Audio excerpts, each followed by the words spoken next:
When you had that third failure in a row, did you think, I need to pack this in?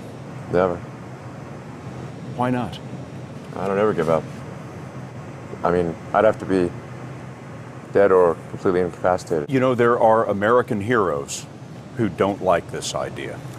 Neil Armstrong, Gene Cernan have both testified against commercial spaceflight in the way that you're developing it, and I wonder what you think of that. I was very sad to see that because those guys are, you know, those guys are heroes of mine, so it's really tough. You know, I wish they would come and visit and see the hardware that we're doing here. And I think that would change their mind. They inspired you to do this, didn't they? Yes. What is it that you have that so many people who are unbelievably brilliant at engineering or are incredibly good managers or bold business people or what have you, what is it that you have, do you think, that enables you to make this stuff happen? Well, first of all, I certainly don't think I can, do anything or do most things that people think are impossible. Because I think a lot of what people think is impossible is actually impossible. But occasionally it's not. I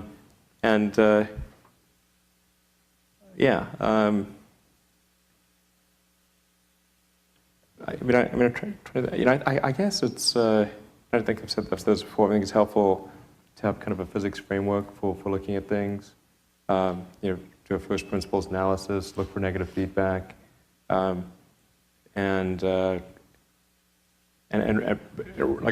really believe in what you're doing, but not just from a blind faith standpoint. Like to have really thought about it and say, okay, this is true. I'm convinced it's true, and I've tried every angle to figure out if it's untrue, and sort negative feedback to figure out maybe if I'm maybe wrong. But then after all that, it still seems like this is the right way to go. Then that I think gives one a fundamental conviction and an ability to convey that conviction to others and to convince them to join. And that's what a company is. It's a group of people who come together to create a product of some kind. And so if you can convey that and answer the concerns that people have, convince them that this is something that needs to be done, it's important, and here is a path to do it, even if that path has a lot of danger associated with it and risk, and maybe it won't succeed. But people can understand, okay, this is why it's important, and even if the odds are that it won't succeed, it's worth trying to do it. Then I think you can create a great company. Well, I think it's important to have a very, to apply critical thinking to, this may sound trite, but to apply critical thinking to what one is doing. By that I mean just the fundamentals of logic, do you have the right axioms? Are they relevant? And are you making the right conclusions based on those axioms? That's the essence of critical thinking, and yet it is amazing how often people fail to do that. I think wishful thinking is innate in the human brain. You want things to be the way you wish them to be, and so you tend to filter information that you shouldn't filter. That's the most common flaw that I see. It's very difficult to start companies and quite painful.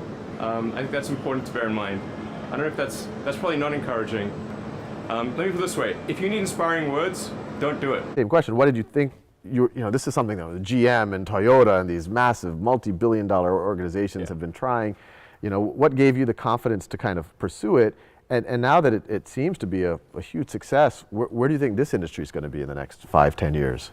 So with Tesla, the goal is to try to accelerate the advent of sustainable transport.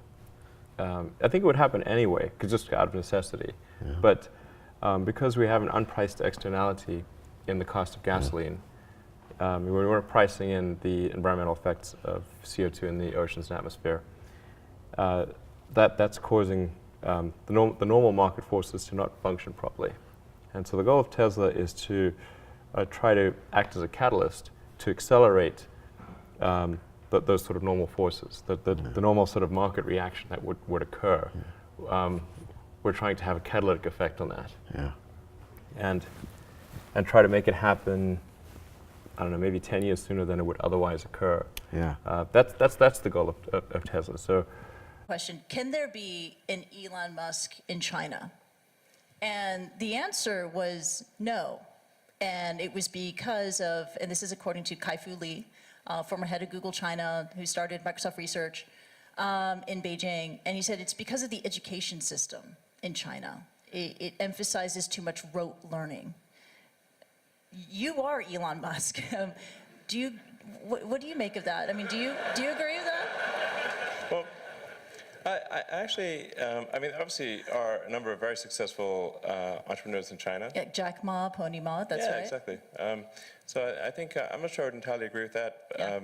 But it is generally true that you know, innovation comes from questioning the way things have been done before. Yeah. And if in the education system you're taught not to do that, that will inhibit entrepreneurship. Being able to question what you're being taught, being able to, Yeah. I mean, just you know, saying, well, is there a better way? yeah, You know, to ask that question. yeah, Like, there's a friend of mine who's got a great saying about creating a company, which is trying to build a company and have it succeed is like eating glass and staring into the abyss. So, I mean, what tends to happen is it's sort of quite exciting for the first several months Yeah. of starting a company. Yeah. And then reality sets in, things don't go as well as planned, Yeah. customers aren't signing up, the technology or the product isn't working as well as you thought. yeah, And then that can sometimes be compounded by a recession, and it can be very, very painful for several years. So I think, frankly, starting a company, I would advise people to have a high pain tolerance. yeah. Do you fear that maybe in this generation or the younger generation that they don't have that perseverance and grit to take on these really tough challenges? I think some people do. Yeah. But no, I think it is definitely true that, I mean, maybe there are occasionally companies that get created where there's not an extended period of extreme pain. But I'm not aware of, you know, very many of such instances. Yeah. So, but I do think that you know, new great entrepreneurs are born every day. Yeah. And we'll continue to see amazing companies get built. Yeah, but I would definitely advise people who are starting a company to expect a long period of quite high difficulty. Yeah. But I mean, as long as people stay super focused on creating the absolute best product or service that really delights their end customer, if they stay focused on that, then if you get it such that your customers want you to succeed, then you probably will. All right. What are the other ideas that you have that you would love to see another entrepreneur just take on and go? Well, I think there's a lot of opportunity in general in electrification of transport. So electric aircraft, I think there's a lot of opportunity there. I think in genetics, although that's sort of a thorny area, but I think that's in terms of solving some of the more intransigent diseases, genetics are really key to solving those. Something that I think people maybe only beginning to look at is establishing some kind of brain-computer interface. So A brain-computer interface. yeah, at the neuron level. So this is sort of intelligence augmentation as opposed to artificial intelligence. Right. And I think that has a lot of potential. If you were 22 today, what would the 5 problems that you would think about working on be? well, first of all, I think if somebody is doing something that is useful to the rest of society, I think that's a good thing. Like, it doesn't have to change the world. Like, you know, if you're doing something that has high value to people, and frankly, even if it's something, if it's like just a little game or some improvement in photo sharing or something. If it has a small amount of good for a large number of people, I think that's fine. Like, stuff doesn't need to be changed the world just to be good.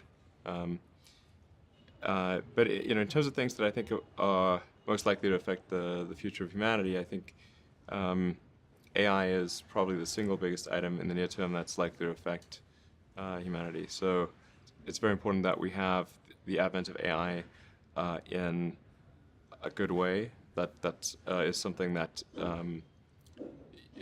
if you could look into the crystal ball and see the future, you would like that outcome, because it is something that could go wrong, as we've talked about many times, and so we really need to make sure it goes right.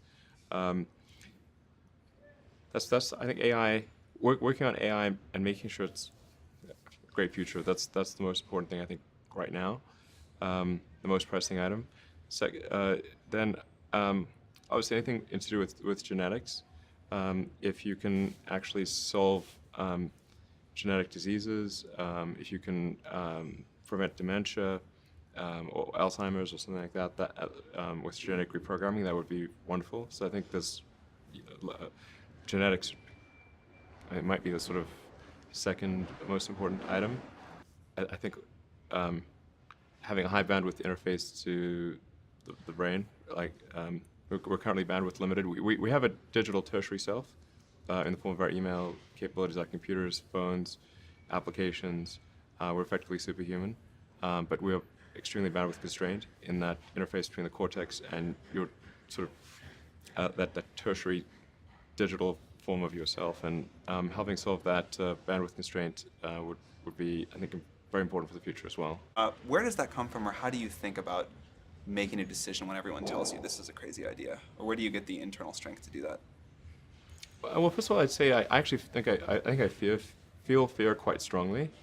So it's not as though I just have the absence of fear. I feel it quite strongly. But there are just times when something is important enough, you believe in it enough, that you do it in spite of the fear. So speaking of important things, like, people shouldn't think people